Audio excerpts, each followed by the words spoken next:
fucking Africa. They operate in Syria. Like they're mercs, right? And the caterer Prigozhin is like has been very critical of the MOD, not Putin himself because he's friendly with Putin, but he believes that the Putin's commanders have been like misleading him, right? He's complaining that he's not getting enough supplies. He's complaining that like they're being left out to dry. So he turned around and said, you know what? Fuck it. I'm going back into Russia and I'm not stopping until I fucking reach Moscow. Okay? That's it. And everyone was like, what? There's no way.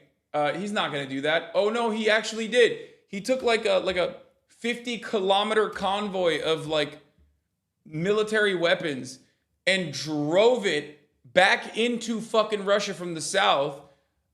First, they overtook Rostov-on-Don, which is like the southern military post where a lot of the officers and the generals are, where they're basically, it's like the tip of the, well, it's not the tip of the spear necessarily, but it's where all of the, it's the closest point to Ukraine where all of the Russian commanders are, okay? Yeah, it's like the equivalent of San Diego. Sure, that's a good take. And they turned their fucking convoy around and went over and took down the military command center in Rostov-on-Don with and all the soldiers that were in the city gave up. It's the rear detachment. Meanwhile, what was going on there, while that was happening, the Russian forces have not stopped bombing Ukraine. So like the war kept going on in Ukraine. It was just that the Wagner group was like, nah, fuck that. Like we're coming to Moscow. Putin has been misled by his generals. We need to do some restructuring. It's absolute bullshit. And meanwhile, while that's going on, okay, all the liberals who are like, these Wagner guys are fucking gross, perverted Nazis, okay, we're like, oh, how sick. Which I get. It is kind of funny when you have like your own private mercenaries turn on you and in the middle of a fucking active war, okay? And it's very odd. But it was also odd seeing like liberals be like, you know the guy that's even more right-wing than Vladimir Putin? That's my guy now. Like, they were having a mid-off, a race to the bottom, and liberals were just like, hell yeah, dude. Hell yeah, Wagner. Keep popping off.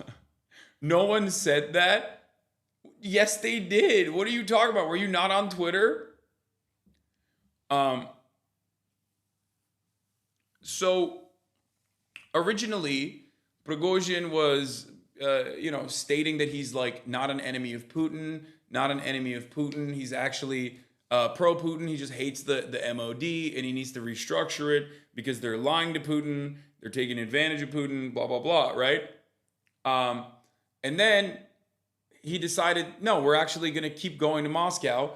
And Vladimir Putin basically called him treasonous and said that the leadership last night, or at least last night my time, said that the leadership of Wagner were engaging in high treason, but the soldiers in the other mercs that were just following orders, they can defect and they won't be harmed, but the top leadership will get some of the worst punishments, okay?